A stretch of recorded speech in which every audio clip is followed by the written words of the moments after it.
ॐ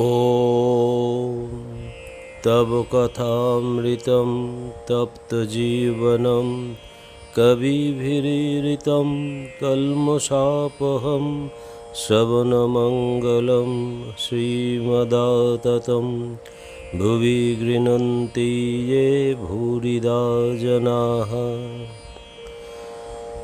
শ্রী শ্রী রামকৃষ্ণ কথামৃত তৃতীয় ভাগ, সপ্তদশ খণ্ড, তৃতীয় পরিচ্ছেদ। পাকা আমি বা দাস আমি। কাপ্তেন ছেলেদের সঙ্গে করিয়া আসিয়াছেন। ঠাকুর কিশোরীকে বলিলেন, এদের সব দেখিতে এসো তো। ঠাকুর বাড়ি। ঠাকুর কাপ্তেনের সহিত কথা কহিতেছেন। মাস্টার, দ্বিজ ইত্যাদি ভক্তেরা মেঝেতে বসিয়া আছেন। দমদমার মাস্টারও আসিয়াছেন। ঠাকুর শ্রীরামকৃষ্ণ ছোট খাটটিতে উত্তরাস্য হইয়া বসিয়া আছেন। তিনি কাপ্তেনকে ছোট খাটটির এক পার্শ্বে তাহার সম্মুখে বসিতে বলিলেন। শ্রীরামকৃষ্ণ, তোমার কথা এদের বলছিলাম। কত ভক্তি, কত পূজা, কত রকম আরতি। কাপ্তেন সলজ্জভাবে, আমি কি পূজা করতে আরতি করব? আমি কি? শ্রীরামকৃষ্ণ, যে আমি কামিনী কাঞ্চনে আসক্ত, সেই আমিতেই দোষ। আমি ঈশ্বরের দাস, এ আমিতে দোষ নাই। আর বালকের আমি, বালক কোনো গুণের বশ নয়। এই ঝগড়া করছে, আবার ভাব। এই খেলাঘর করলে কত যত্ন করে, আবার তৎক্ষণাৎ ভেঙে ফেললে। দাস আমি, বালকের আমি, এতে কোনো দোষ নাই। এ আমি আমির মধ্যে নয়, যেমন মিছরি মিষ্টির মধ্যে নয়। অন্য মিষ্টতে অসুখ করে, কিন্তু মিছরিতে বরং অম্লনাশ হয়। আর যেমন ওকার শব্দের মধ্যে নয়। এই অহং দিয়ে সচ্চিদানন্দকে ভালোবাসা যায়? অহং তো যাবে না। তাই দাস আমি, ভক্তের আমি। তা না হলে মানুষ কি লয়ে থাকে? গোপীদের কি ভালোবাসা! কাপ্তেনের প্রতি, তুমি গোপীদের কথা কিছু বলো। তুমি অত ভাগবত পড়ো। কাপ্তেন, যখন শ্রীকৃষ্ণ বৃন্দাবনে আছেন, কোনো ঐশ্বর্য নাই, তখনও গোপীরা তাকে প্রাণপেক্ষা ভালোবেসেছিলেন। তাই কৃষ্ণ বলেছিলেন, আমি তাদের ঋণ কেমন করে শুধব? যে গোপীরা আমার প্রতি সব সমর্পণ করেছে, দেহ, মন, চিত্ত। শ্রীরামকৃষ্ণ ভাবে বিভোর হইতেছেন। গোবিন্দ গোবিন্দ গোবিন্দ এই কথা বলিতে বলিতে আবিষ্ট হইতেছেন, প্রায় বাহ্যশূন্য। কাপ্তেন সবিস্ময় বলিতেছেন, ধন্য ধন্য। কাপ্তেন ও সমবেত ভক্তগণ ঠাকুরের এই অদ্ভুত প্রেমাবস্থা দেখিতেছেন। যতক্ষণ না তিনি প্রকৃতিস্থ হন, ততক্ষণ তাহারা চুপ করিয়া একদৃষ্টে দেখিতেছেন।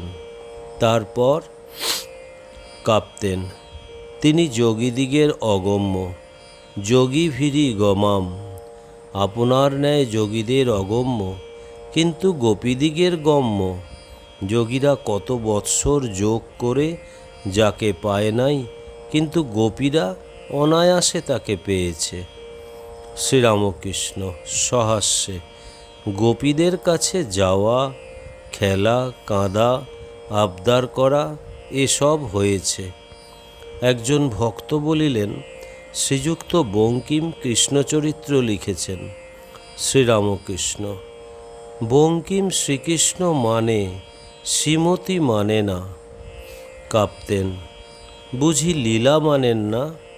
শ্রীরামকৃষ্ণ, আবার বলে নাকি কামাদি এসব দরকার।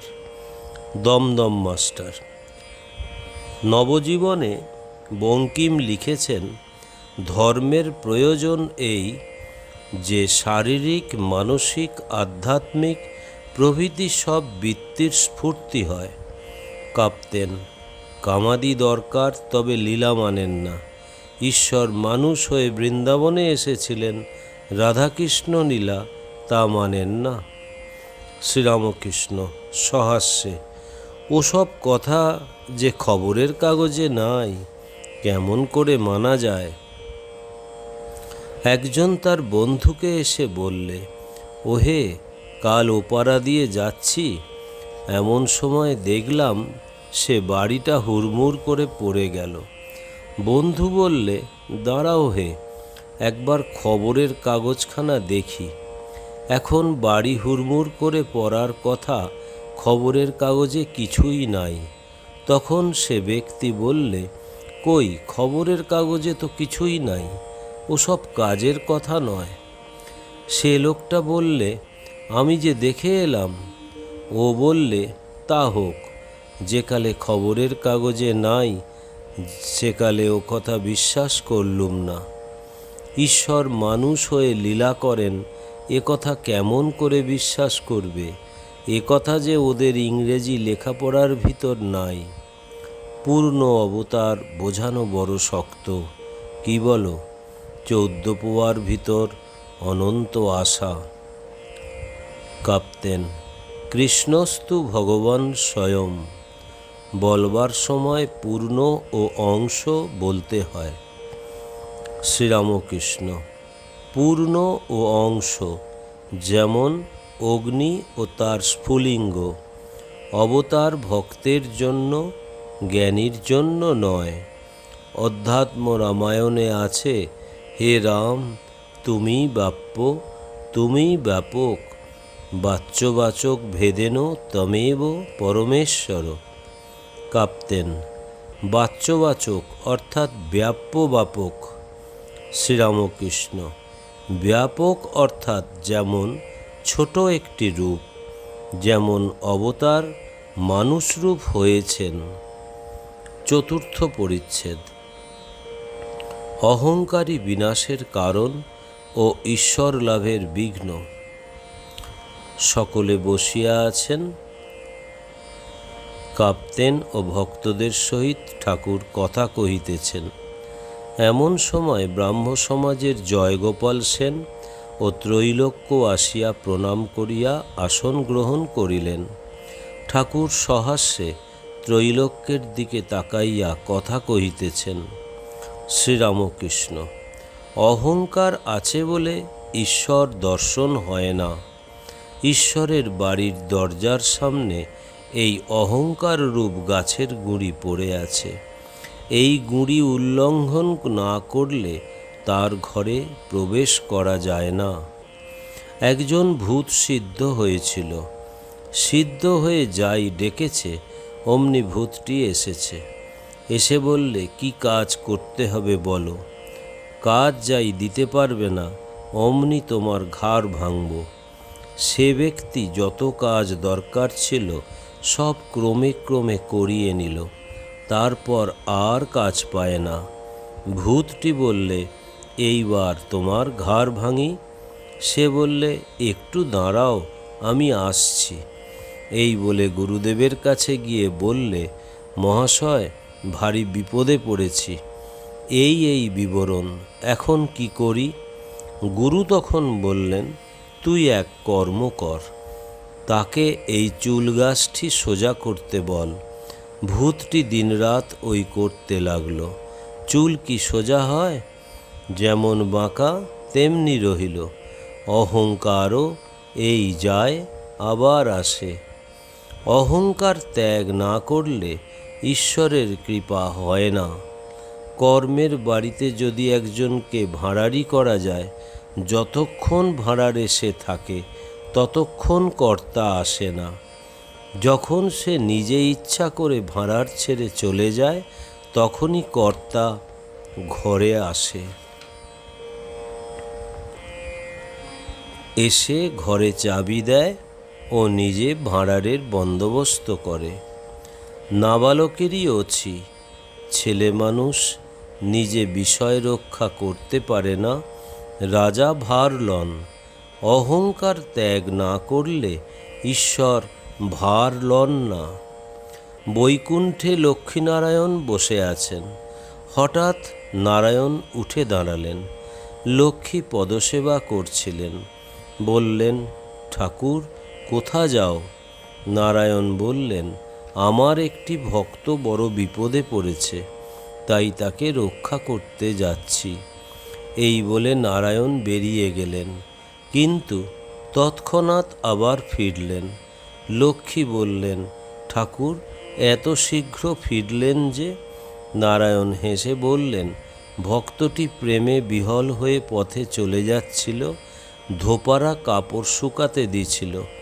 ভক্তটি মারিয়ে যাচ্ছিল, দেখে ধোপারা লাঠি লয়ে তাকে মারতে যাচ্ছিল, তাই আমি তাকে রক্ষা করতে গিয়েছিলাম। লক্ষ্মী আবার বললেন, ফিরে এলেন কেন? নারায়ণ হাসতে হাসতে বললেন, সে ভক্তটি নিজে ধোপাদের মারবার জন্য ইট তুলেছে দেখলাম।